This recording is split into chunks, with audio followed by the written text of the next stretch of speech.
Estamos de volta aqui na Web TV Cidade Janaúba e Serra Geral com o nosso Cidade Debate. Hoje conversando com Elby Brandão, pré-candidata a prefeita de Nova Porteirinha. Ela é ex-deputada, ex-secretária de Estado, também professora aposentada da Unimontes. E está aqui batendo um papo super legal com a gente, falando um pouco sobre política e sobre a cidade de Nova Porteirinha. Elby, você tem feito inúmeras visitas pela cidade, visitando os produtores, a população. Como você tem analisado o atual cenário em Nova Porteirinha?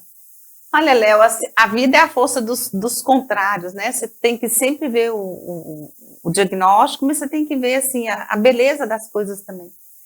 Eu tenho andado e eu tenho me emocionado, por um lado, ao encontrar, por exemplo, igual a gente tocou um pouco nisso no primeiro bloco, com agricultores familiares que foram contemporâneos do meu pai.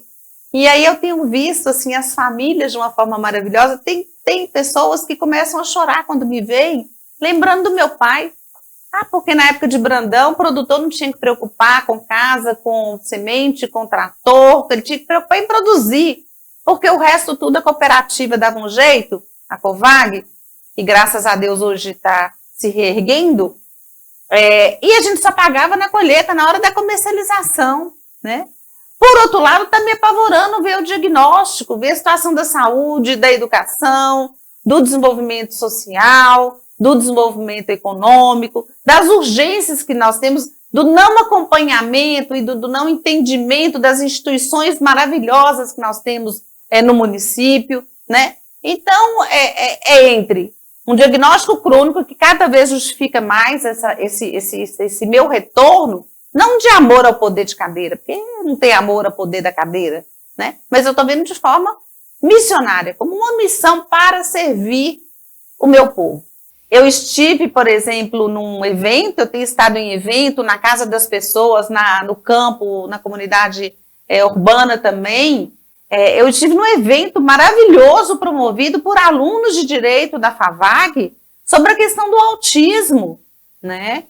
E neste momento a gente traz à tona numa política de saúde e de inclusão, porque aí não é só saúde, é educação, é o mercado, é o trabalho das pessoas com deficiência. E eu tenho uma irmã deficiente que é um ano mais velha do que eu, né?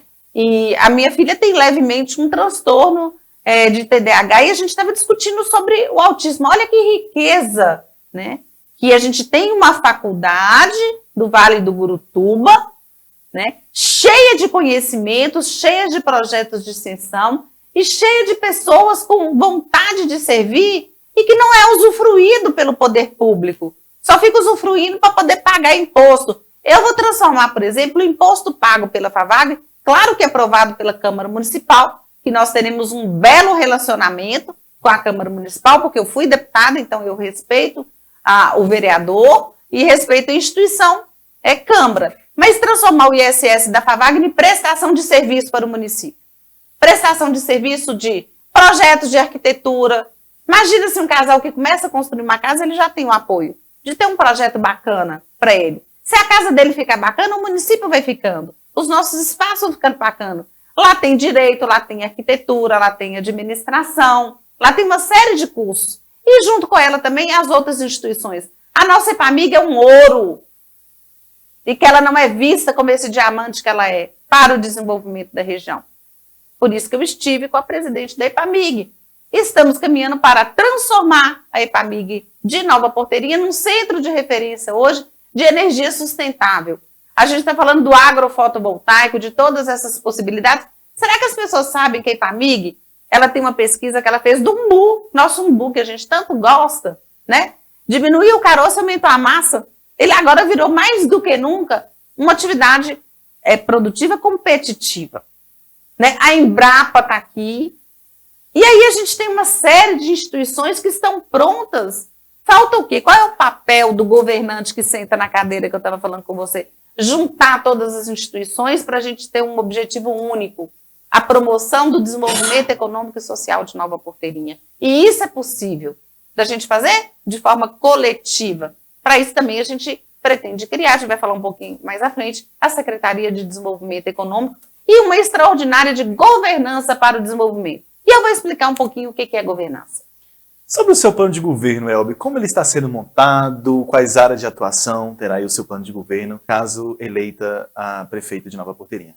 Ô, Léo, isso é muito importante o cidadão fazer, porque alguns ficam com uma certa angústia, tem hora, de eu estar mais na rua, conversando com as pessoas, quando o momento eleitoral, o que ele permite nesse momento? Né? Ele permite, novamente, você fazer um diagnóstico, você fazer as lideranças e você montar um plano de governo. Meu plano de governo, primeiro, ele vem com tecnologia, de georreferenciamento como cadastro multifinalitário, com mapas, que consegue nos mostrar uma série de coisas. E conversando com as pessoas e escalando voluntários, que já são empresários, já têm emprego. Muitas vezes as pessoas estão falando que eu estou antecipando os secretários. Não, aí seria muita arrogância minha. Porque você só pode escalar secretário depois que você estiver eleita e empossada, né? Mas no momento da caminhada é quando a gente vai estar identificando. O que eu chamei agora foram pessoas que amam e se importam com Nova Porteirinha e que têm mais conhecimento do que eu em cada área específica para montar um plano de governo real, factível, discutido com as pessoas, mas que cada palavra que for colocada nele, submetida ao TSE, que é o Tribunal Superior Eleitoral, isso acontece na hora que você vai pegar a sua candidatura e registrar, que é um documento expresso, cada vírgula seja do meu conhecimento, para que a gente possa, daqui 4 anos, fazer a checagem e falar que bom, que eu cumpri o compromisso com as pessoas de tudo aquilo que foi proposto. Então, tem imagens que eu trouxe aqui, por exemplo, de mapas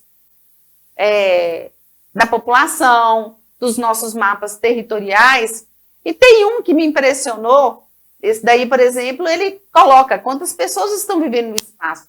A partir dali, a gente vai saber onde eu vou colocar o posto de saúde, a escola que está ali, qual é o raio que ela atinge, como é que eu vou dividir o programa de saúde da família, quantos médicos precisam, onde é que o agente tem que estar, qual que é a competência dele, quais são, porque é nessa área que a gente vai trazer, por exemplo, uma UPA que Nova Porteirinha não tem e pode ter. É ali que nós vamos ter uma policlínica para ter as consultas especializadas. O que é isso? Eu não preciso de que o cidadão de Nova Porteirinha salte para Janaúba, passe pela ponte, para vir fazer uma consulta de cardíaca, uma consulta de neuro, uma consulta de oftalmologia. As consultas podem ser feitas aqui. Para isso, a gente pode ter uma policlínica avançada. Alguns exames básicos podem ser feitos aqui. Agora, os exames mais complexos, eu já estive conversando com, por exemplo, o Neurisvaldo da Fundajan, e a Fundajan hoje, que é um hospital regional, e o hospital regional são 2 estruturas que são regionais, ela não pertence à prefeitura de Janaúba. Ela é regional, ela hoje consegue fazer tomografia, ela hoje consegue fazer eco, uma série de exames a custo SUS popular. E Verdelândia fez isso. E nós vamos fazer em Nova Porteirinha. Verdelândia hoje não tem exame reprimido. Gente aí esperando 1 ano para fazer uma tomografia, uma ressonância. Por quê? Os hospitais regionais hoje já têm essa estrutura. E nós temos parceiros que podem fazer isso a um preço competitivo e que, nessa parceria, nós não deixaremos as pessoas ficarem de cabeça baixa esperando exames e esperando algumas cirurgias. Isso é falta de respeito com o cidadão.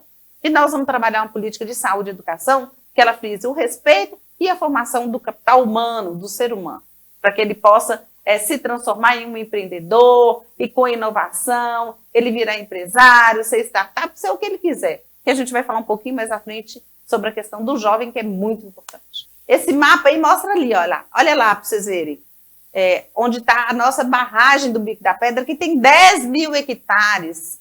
Ele não só alimenta com água hoje Janaúba, o projeto Gurutuba, Nova Porteirinha, mas aquilo ali ele pode ser um equipamento de turismo, de lazer e de pertencimento. E nós aí desse mapa, ou seja, nós não temos nenhum pedacinho da barragem em Nova Porteirinha.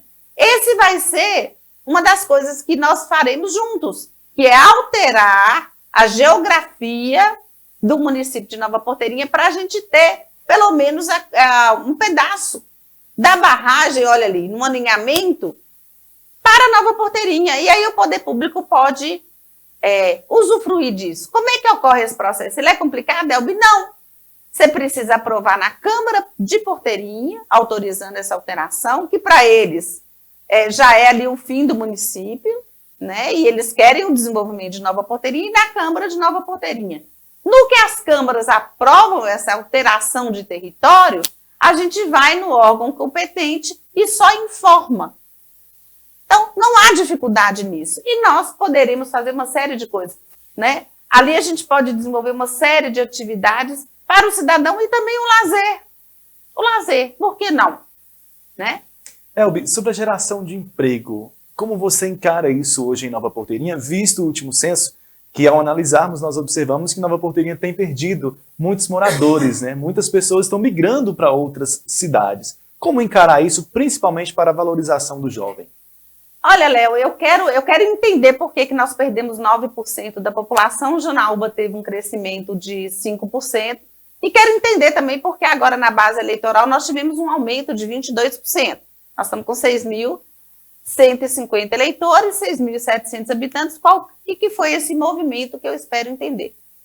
Mas quando você trabalha, a primeira coisa para você discutir trabalho e renda é você ter planejamento, gestão e ter as estruturas. O que eu chamo de estrutura? Uma Secretaria de Desenvolvimento Econômico. Dentro dela você vai trabalhar um Fundo Municipal de Desenvolvimento Econômico, um Conselho Municipal de Desenvolvimento Econômico, onde todas as instituições nesse conselho estarão ali estudando as nossas possibilidades, que são inúmeras, né? E dotando no processo da educação, principalmente da educação, a igualdade de oportunidade. O que é isso? O que o aluno da escola particular tem que nós não estamos possibilitando aos nossos alunos da escola municipal e da estadual também? Porque a gente não tem que trabalhar a educação ao que é de competência da prefeitura, o que é de competência do Estado, o que é de competência da União. O cidadão não quer saber disso, não. Ele quer ter oportunidade em todas as instâncias. Então, o que a gente, a princípio, já identificou, né, no processo educacional? Que é possível. Porque isso, como consultora, eu fiz em outros municípios e pode ser. O inglês, desde os 3 anos de idade, para a criança ser alfabetizada bilíngue. A tecnologia, computadores, disponibilizar isso para o professor, para o aluno, porque sem a tecnologia hoje ninguém vai em lugar nenhum, que são competências e habilidades que as pessoas precisam de ter. Educação empreendedora, que eu quero saber o porquê, né? Porque isso é uma parceria com o Sebrae, que é de graça para os municípios, a educação empreendedora. A questão do cooperativismo, a educação financeira, Sicoob agora que chegou, né, se reinstalou, né, porque as pessoas não sabem, mas a primeira cooperativa de crédito aqui na nossa região nasceu lá dentro da Covag, quando meu pai era presidente. Depois ela foi embora daqui e agora está retornando com um programa chamado Financinhas na Escola, mas a educação financeira é algo absolutamente importante. Reter renda. Como é que a gente faz essa retenção de renda? Comprando de quem é empreendedor no município. Então, nas compras públicas, você tem que desenvolver as competências não só internas dos servidores, mas as competências dos empreendedores locais para vender. E tem um exemplo aqui, eu não tenho nada contra a Porteirinha, mas por que o supermercado que o município compra hoje está em Porteirinha e não aqui em Nova Porteirinha? Então, é muito mais eu buscar a atração de novos empreendedores, ao invés de estar lá, você vem empreender aqui, no primeiro momento, e no outro, dotar as competências de quem tem aqui. Por que você não está conseguindo vender? É porque você não tem preço? É porque você não pode participar de licitação? E aí vai ser uma discussão mais ampla. Agora, para o jovem, eu queria fazer primeiro um convite. Eu sou uma pessoa muito acessível. Venha conversar comigo, vamos discutir junto. Porque eu vou criar para você uma secretaria extraordinária da juventude. Elbi, por que é extraordinária? Primeiro, porque ela vai estar, as extraordinárias estarão ligadas diretamente ao gabinete da prefeita. Né? Ele terá reunião comigo toda semana e vai falar comigo no momento que ele precisar. Porque o jovem, não adianta eu montar uma secretaria da juventude com uma porção de departamentos e de cargo, não. Ela é extraordinária porque, primeiro, ela é enxuta. É a figura do secretário e ali, no máximo, ele vai ter ali um assistente. Porque o jovem precisa de saúde, ele precisa de educação, ele precisa de esporte, ele precisa de cultura, ele precisa de acesso a mercado, ele precisa de acesso à tecnologia, ele precisa de políticas de bolsas, por exemplo, para incentivá-lo a estudar, fazer curso superior, técnico, ou cursos de 20, 30, 40 horas, né? Eu vou dar um exemplo aqui de meu sobrinho, né? E aí a minha irmã, que toda a vida mora aqui, Simone, né? Tá lá na Avenida Edilson Brandão uma vida inteira. E que eu venho aqui sempre, regularmente, muito mais para compromissos de família, para estar com eles nos aniversários, por exemplo. Meu sobrinho Edilson Brandão Guimarães Neto, por exemplo, ele mexe com fazenda, né? Mexe na atividade campesina de gado, mas com um curso, com a viagem técnica que ele foi a Uberaba, proporcionada pelo Senar e por algumas empresas que o chamaram, ele foi lá para poder aprender o valor e o preço da inseminação no gado. Ou seja, tem 3 anos que ele agora já insemina o gado. Então ele teve um curso rápido, ele teve um entendimento da tecnologia a serviço de aumentar a renda, de aumentar a capacidade produtiva, e com esse pequeno curso, ele transformou a atividade econômica. Então, a formação, ela tem que ser de todas as formas, né? Cursos rápidos, viagens técnicas para aprendizagem, né? Aumentar as possibilidades disso, o ensino técnico, o tecnólogo e o superior. E isso é possível fazer. Então, a juventude precisa de oportunidade de igualdade. Então, os nossos jovens terão a mesma oportunidade de quem estuda na escola particular tem para ir para o mundo do trabalho e ser um empreendedor de sucesso. Elbi, nós vamos para um intervalo bem rapidinho, já já nós estamos de volta para falar muito mais com você sobre o seu plano de governo, sobre as suas propostas e sobre Nova Porteirinha.